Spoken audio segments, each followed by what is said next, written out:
bagong umaga, bagong ano na naman araw, no?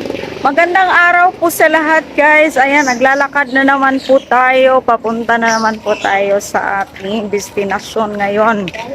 Maghahanap buhay. Yes, yan po ang pinaka-importante sa lahat ng bagay, no? Na marunong po tayong kumilos, di ba?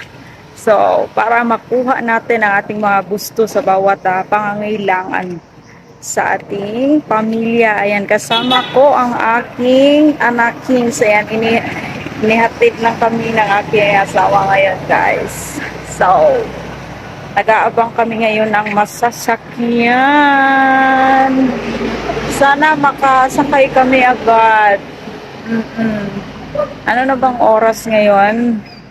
10:33 Philippine Standard Time. Ayan, 10:33 in the morning, guys. Mahirap kapag abang ng sasakyan, masakyan, guys. Lalo na kapag late ka na. Di mo lang na mamalayan, no, na nandyan na para marami na palang dumadaan. Ikaw lang ang huling dumating. O, diba? Ang sasakyan namin ngayon, guys, is La Transco. Alam nyo yan, guys? Nandyan na ba yan sa inyo? La Transco, guys. Kaya nag-aabang kami ngayon.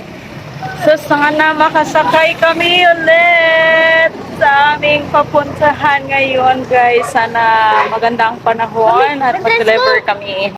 Ayan na, guys, palapit na ang La Transco, pumara na tayo. So ayan, God bless everyone. So ayan, sakay na po kami. Aircon dito.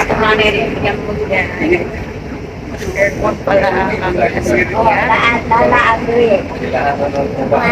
Wow, ganda dito, picturehan. Ayan, kasama ko ang aking magkulit at mabait.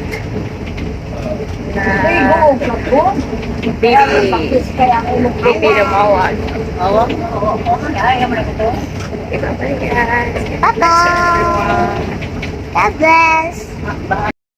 Ayan na nga, guys, no, nakarating na kami. Papunta na po kami sa aming client car. Meron kasi ngayong konting order lang po, guys, no.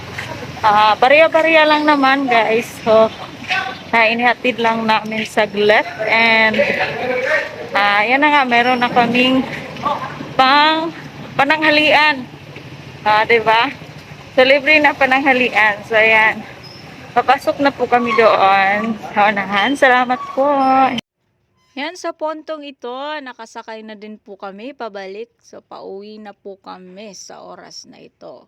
So ayan, maraming salamat po talaga, no, sa mga taong tumulong sa amin at patuloy na umorder sa aming produkto. Ayan, maraming salamat sa lahat. God bless everyone.